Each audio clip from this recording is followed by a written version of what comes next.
La Escobupedia es un proyecto del equipo de la Escóbula de la Brújula que podrás disfrutar cada 3 semanas gratuitamente en exclusiva en la aplicación móvil de Podium Podcast. Escobupedia. Todo lo que debes saber para ganar siempre al Trivial.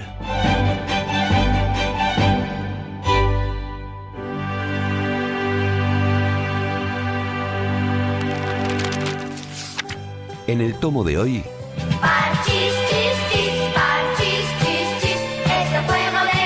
Parchís fue un grupo musical infantil que alcanzó una muy notable repercusión tanto en España como en Hispanoamérica en su primera época comprendida entre 1979... Fran, Sí, para. perdón. Sí, ¿qué ocurre? Que vamos a hablar del parchís, pero no del grupo musical. Ah, no. Hay otros parchís. Del juego de mesa. Sí, Perdón. vamos a jugar. Y en esta Escobupedia creo que vamos a dejar de lado a ese grupo juvenil, que creo que ya no es tan juvenil, y nos vamos a meter de hoz y de coz en las reglas de un juego aparentemente infantil, aparentemente anodino, aparentemente tonto, pero que guarda mucho significado.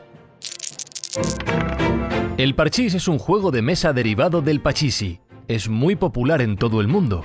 Se juega con un dado y 4 fichas para cada uno de los jugadores, que suelen ser de 2 a 4, aunque también hay tableros para 6 u 8 jugadores. El objetivo del juego es que cada jugador lleve sus fichas desde la salida hasta la meta, intentando en el camino comerse a las demás personas. El primero en conseguirlo será el ganador. Damos la palabra a Jesús Callejo. Pues ahí la has dado, Fran. Efectivamente, el parchís, uno de los juegos de mesa más populares, tiene un significado y una metáfora mucho más profunda de lo que a primera vista aparece. Pero antes de entrar de lleno un poco por lo que para mí es el simbolismo del parchís, que también sería aplicable a otros juegos de mesa, como puede ser el juego de la oca, habría que hablar un poco de esas metáforas, ¿no? Ya sabéis que hay muchas metáforas que sirven para representar la vida.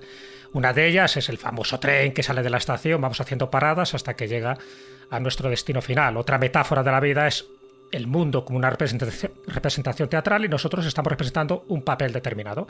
Y la otra metáfora es la de un juego. Es un juego en el que participamos nada más nacer y que tenemos unas reglas. Hay unas reglas del juego, unas reglas de la vida que si no las sabemos muy bien, pues lo pasamos bastante mal o lo pasamos bien, porque hay siempre muchos más listillos dentro de este juego.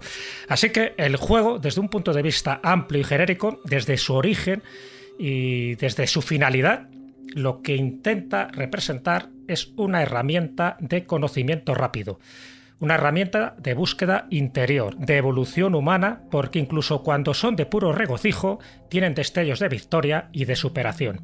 En ellos siempre hay azar, combate, estrategias, astucia, castigos, obstáculos, triunfos, premios, humillaciones.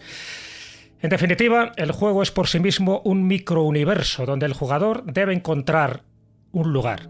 Debe encontrar su lugar en el campo de juego, en el tablero y en la vida misma. Al igual que los cuentos y las leyendas, los juegos nos transmiten una sabiduría tradicional sin que el hombre a veces lo sepa a nivel consciente. Y por lo tanto, es un conocimiento que los dioses entregaron al hombre de una manera sutil sin que éste lo pueda destruir o manipular. En los juegos de mesa, el parchís es uno de ellos. En los juegos de recreo es donde se esconden mensajes secretos y algunos son mucho más que juegos meramente lúdicos. Me refiero al ajedrez, que ya sabéis que es un auténtico campo de batalla incruento, al 3 en raya, cuyos signos fueron usados por los canteros medievales, a la rayuela, también llamada samborí o coscujuela, al juego de la oca, con sus 63 casillas dispuestas en espiral, a los naipes, en concreto al tarot y sus 22 arcanos mayores que esconden una sabiduría milenaria, al alquerque, el rey Alfonso X el Sabio ya mencionó las 3 variantes en su obra El libro de los juegos, a las damas, al dominó, y al juego de los bolos, pero al juego de los bolos tal como lo practicaban en Mesoamérica precolombina. Y como veis no he mencionado el parchís, porque el parchís, y aquí ya entro de lleno, es ese juego de mesa muy divertido, muy fácil, pero que contiene un gran conocimiento.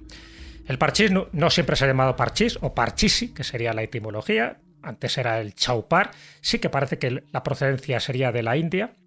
Luego comentaremos, si hay tiempo, con más detalle, como lo hizo Akbar el Grande, este emperador mogol en el siglo XVI, pero no voy a entrar ahora en el origen, sino que voy directamente a los componentes del parchís. Yo espero que todos los que estén escuchando esta Scubopedia tengan en mente lo que es un tablero del parchís. Evidentemente tiene que haber pues eso, unos elementos básicos como son las fichas, como es un cubilete, como es un dado y el tablero. El tablero, si lo vemos desde arriba, veremos que es como una especie de pirámide, ¿no? Visto con su cúspide en el centro. Sería un mandala, sería una especie de yantra que tiene forma de cruz. Qué curioso, porque los jesuitas y los franciscanos, cuando vieran este juego, cuando llegan a la India, bueno, le dan el visto bueno, porque, hombre, si tiene una cruz será por algo, parece que hay un símbolo cristiano, pero nada más lejos de la realidad, porque estamos hablando de un juego bastante profano y bastante pagano. Pero, en definitiva, ese mandala, ese tablero, es un microcosmo, es un espacio sagrado donde tenemos que desarrollar la partida. Y además hay 4 colores. Los 4 colores están representando los 4 elementos, pero también está representando las 4 direcciones. Los 4 elementos sería el rojo, ya sabéis que se utiliza el fuego, el azul, el agua, el amarillo sería el aire y el verde, como no, la tierra. 4 jugadores con 4 casas y con 4 fichas. En total, 16 fichas que son las que se ponen en juego. Pueden jugar también por parejas, con lo cual tampoco cambiaría para nada el significado. Hay un dado con 6 caras, ya sabéis que el dado es un cubo. 2 caras opuestas suman 7 y el cubo está representando la piedra cúbica, el azar, pero también el destino de la vida. Fijaros que en la antigua Roma al cubo lo llamaban el alea, por lo de alea iacta es decir, es ese destino. Alea viene de aleatorio, por lo tanto eso es lo que está representando el cubo, que antes no se jugaba con cubos, se jugaba con unas conchas de caurí, en fin, con unos moluscos, que también, por cierto, el caurí servía de moneda. ¿Cuál es el objetivo del parchís? Fijaros, algo tan sencillo, algo tan inocuo, algo que tiene un esquema lúdico, pero también es un poco el juego de la vida, la metáfora que os decía antes. El objetivo es trasladar esas 4 fichas desde la salida hasta la llegada, hasta la meta, hasta, por decirlo así, la casa, donde ya por fin estás a salvo. Tienes que mover las fichas de izquierda a derecha, que es el sentido de las agujas del reloj, que por cierto es el recorrido que tienes que hacer en los templos budistas e hinduistas. Llegas al centro. Pero claro, llegas al centro dando la vuelta, no llegas al centro por un camino recto, tienes que dar la vuelta. Bueno, ahí un poco lo del mandala. Y hay que introducir los 4 elementos, las 4 fichas, que es lo terrenal o lo material, lo tienes que introducir en la cúspide de la pirámide, que es la intersección de la cruz, que es el 5.º elemento y por lo tanto lo que está simbolizando es lo divino. Es decir, cuando alcanzas la meta has alcanzado la perfección y por lo tanto para alcanzar la perfección hay que subir los 7 últimos escalones, las últimas casillas, pero con total exactitud. No te puedes quedar corto ni pasarte. El camino es circular, está lleno de dificultades, hay barreras, hay puentes, hay 12 casillas seguras donde no corres ningún peligro, hay el riesgo de que te alcancen, de que te coman, que te eliminen, y hay recompensas. Contar 20 casillas si eliminas o comes a alguien, y si una de tus fichas llegas por fin al centro, pues hay recompensa para otra ficha que puede contar otras 10 casillas.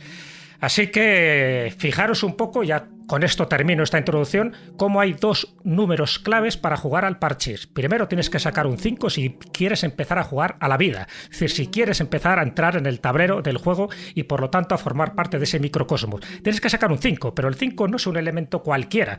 El 5 simboliza el pentáculo, representa la estrella de 5 puntas, el hombre cósmico, el hombre de Vitruvio. En fin, son 2 números que es el 4 más el 1. El 4 representa la materia y el 1 el espíritu. La simbiosis representa ese 5. Si no tienes un 5, no tienes el salvoconducto para empezar a jugar.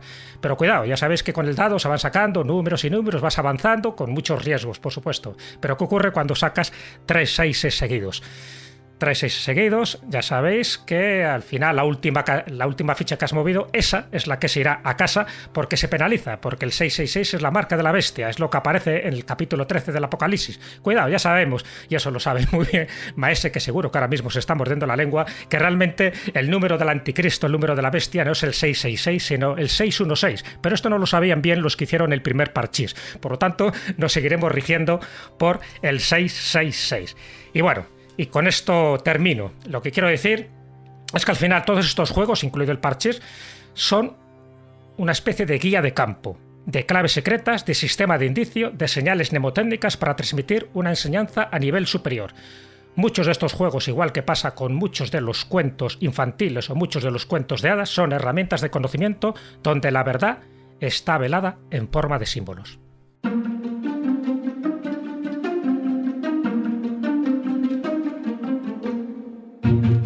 Bueno, pues como bien ha dicho Jesús, aquí tenemos asociado que el tablero es muy de un mandala, es asociado a una forma geométrica, y se está hablando de lo circular, que es lo perfecto y lo divino, y lo cuadrado, que simboliza lo material y lo humano. Es decir, estamos hablando de la cuadratura del círculo, pero aquí yo lo que observo es una verdadera contraposición, porque si bien es verdad que es un viaje hacia la perfección, es decir, pero también incluye una competición, y esto proveniendo del mundo del hinduismo y del budismo, el hecho de que se establezca una competición para llegar a la idea simbólica, eso sí, de la perfección, claro, se da de patadas porque, claro, el que llega a la perfección en lo que es la teoría espiritual siempre conlleva el ayudar a tus semejantes, a ayudar en la serie de vidas, porque ellos tenían lo que es la reencarnación,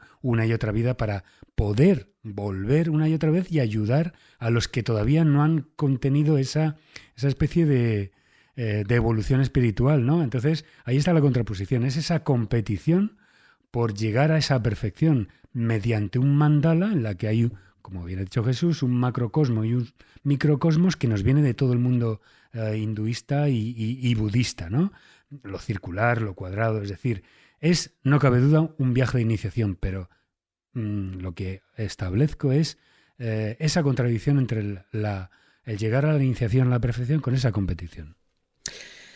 Hay algo que define al parchís por encima de otros juegos, y es la conmutación entre dos figuras matemáticas completamente distintas.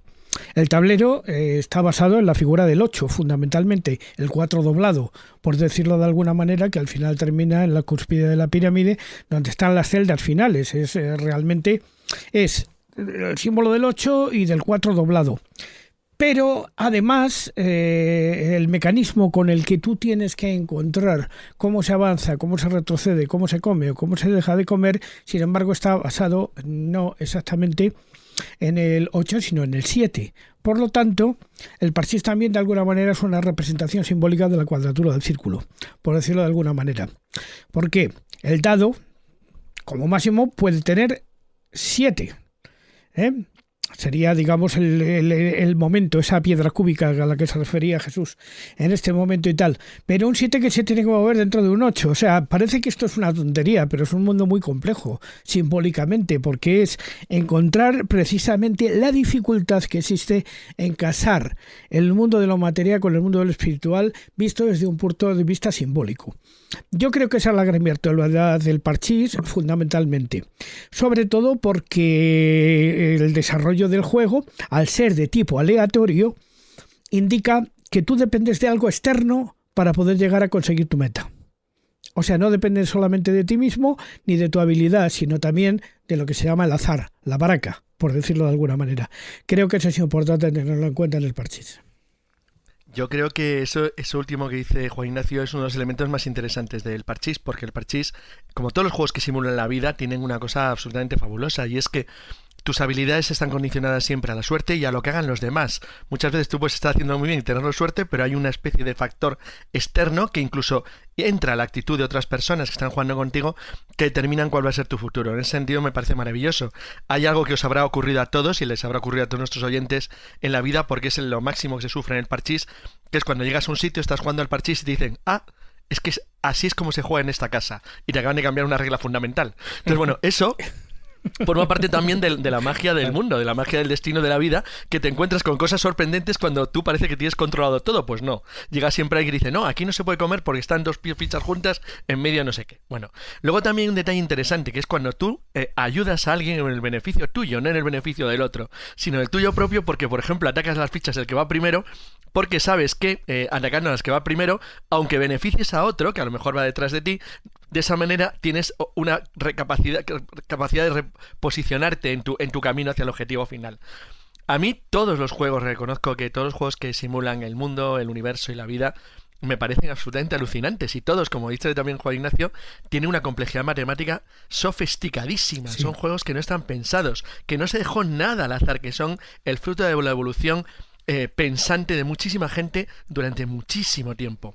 Sí, hombre, Si bien es cierto de que, por ejemplo, algunas de las normas que hoy en día, con las que hoy en día jugamos y de las que ha comentado Jesús, también esas normas han ido evolucionando a partir del siglo XVI hasta ahora, es decir, se han creado nuevas normas, etcétera, etcétera. Yo no sé si en el momento, en el siglo XVI, o cuando, digamos, ese chauparo que lo jugaban ahí incluso a tamaño humano, porque lo jugaban ahí a tamaño humano, y luego, Jesús, puedes hablarnos más del tema, pero yo creo que todas esas normas aparecen y van evolucionando a medida que también van evolucionando la necesidad y las ideas paralelamente.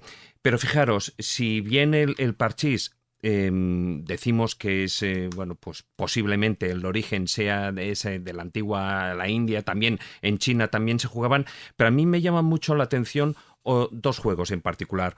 Uno muy antiguo y otro bastante moderno. Uno es el Patoyi. El Patoyi, que es curioso porque estamos hablando, es un juego, posiblemente el juego más antiguo de la América precolombina o prehispánica. Entonces, ya se jugaba en el siglo II antes de Cristo, lo jugaban los teotihuacanos, luego, bueno, lo jugaron los toltecas, los mayas, los aztecas, etcétera, etcétera. Pero ese juego, el Patoyi, tenía una doble componente. Por una parte, porque más allá de lo que fuera un juego, así que pueda parecer, tenía una parte más allá de, como digo, una doble componente más allá del divertimento. Por una parte, tenía un aspecto ceremonial y religioso, porque se estaban invocando a figuras de dioses, y por otra parte también tenía una componente política. ¿Por qué?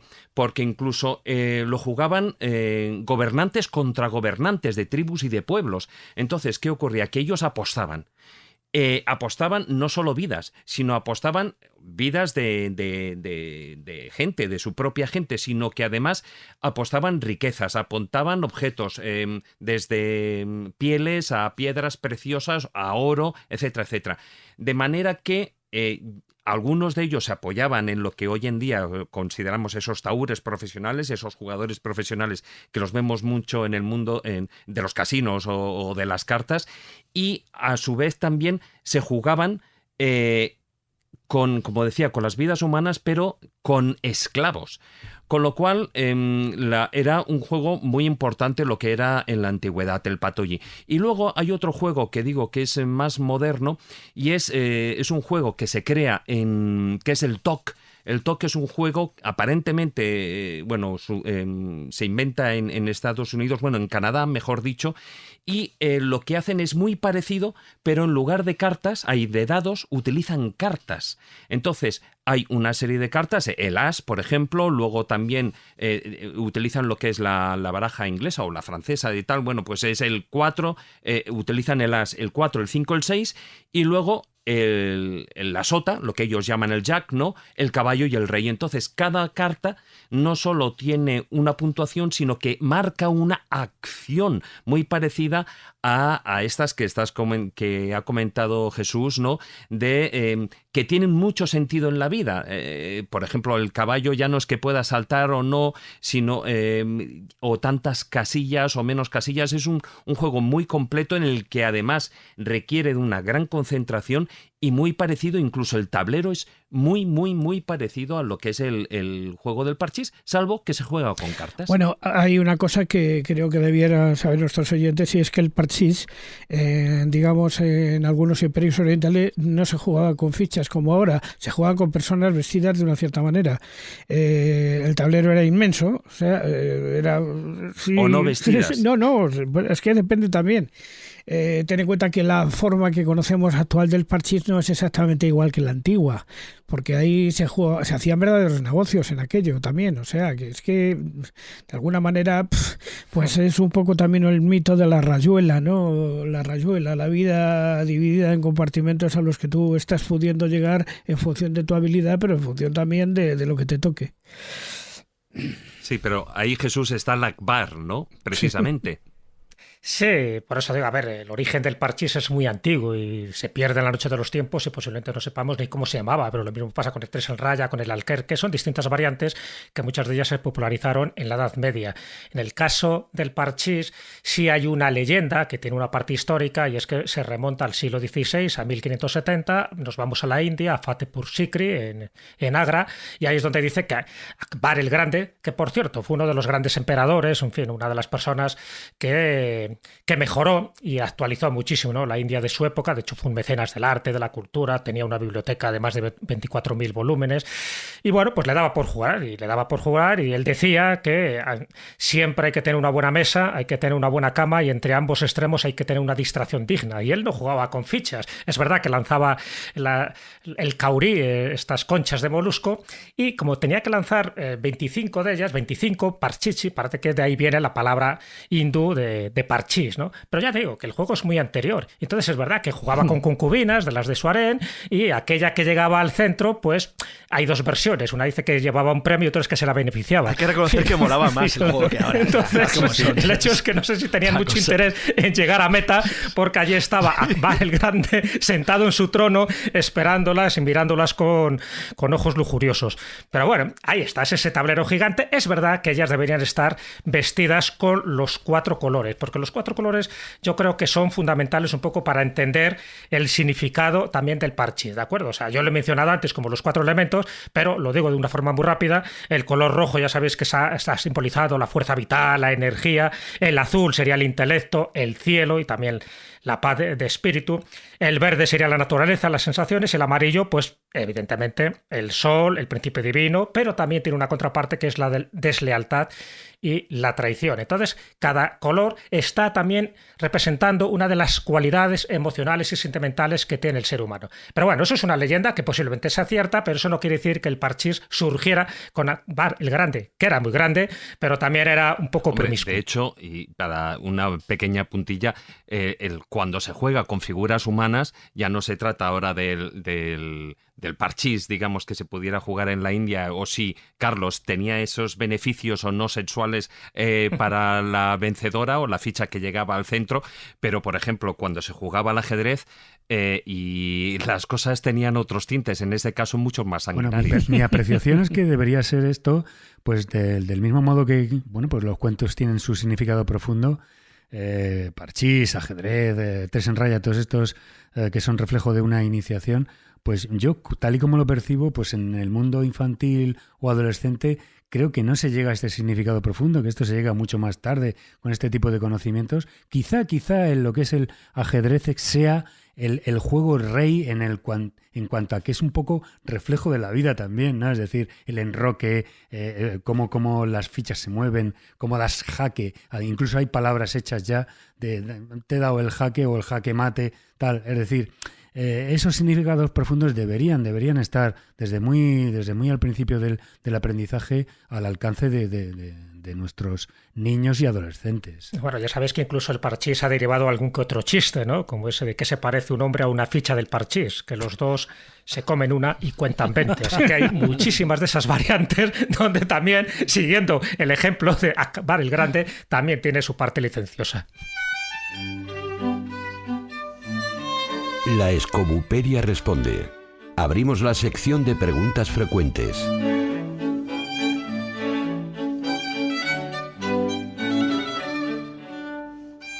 Además de enfadar al resto de participantes en la partida, ¿cuál es el premio que gana, simbólica o realmente, un participante en el parchís?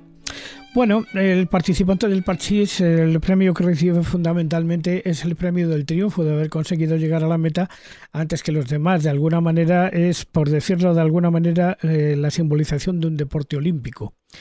Y el premio en el parchís no debiera ser metálico, pero depende en donde se juegue. Pues uno se juega una comida, se juega una cena o cosas así. Ver la cara del derrotado es suficiente. Claro, es como el mus, que son juegos que no cursan con el lucro, no como el póker, que se juzga, que sí funciona con el lucro. Hombre, yo creo que al ser un juego en gran medida familiar, yo creo que la victoria es el que decide quién se levanta a ir a por la cocina a por más galletitas y chocolate. O a fregar los cacharros. Esto no es como el futbolín, que el que pierde tiene que pasar por debajo del futbolín. Eso solo cuando se queda 0 el marcador. Ay, humillando.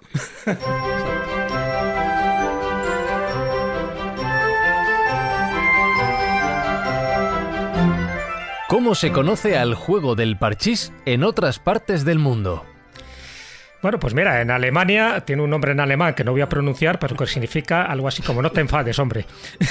En Italia es chi va piano va sano, o sea, quien va despacio se vuelve sano. Y se vuelve con más conocimiento, entiendo yo. En Francia es el juego del dada, y en Suiza, bueno, pues la prisa hace desperdicio. No entiendo muy bien los significados y por qué tienen este nombre. Y en Finlandia, el Kimball. O sea que, bueno, es el mismo juego con distintas variantes, pero la esencia tiene que ser la misma. Yo me imagino que todo, como tú dices, esa esencia, esa misma traducción, es la de que no por ir más rápido llegas antes. No, evidentemente, claro. Esa es la interpretación.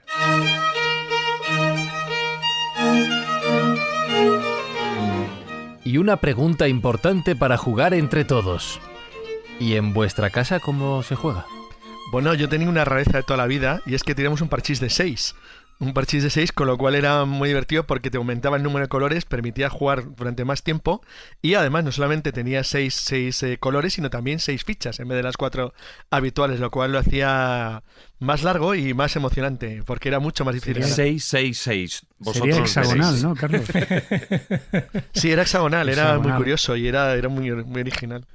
El más famoso, el que se hizo más famoso, por lo menos cuando yo era pequeño, era el que venía en los Juegos Reunidos Hyper, y este era más de 4. Ese lo ha tenido toda España, yo creo. Sí.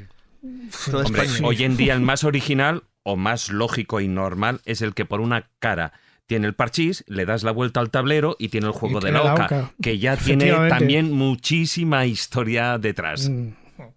En mi casa ya sabéis que una de las cualidades que tiene el parchís es que vas comiendo fichas. Bueno, pues jugábamos con almendras y al final, acabas gordo, si la pillabas, la comías literalmente. Claro. ¿Las pintabais de colores? Hombre, como tiene que ser.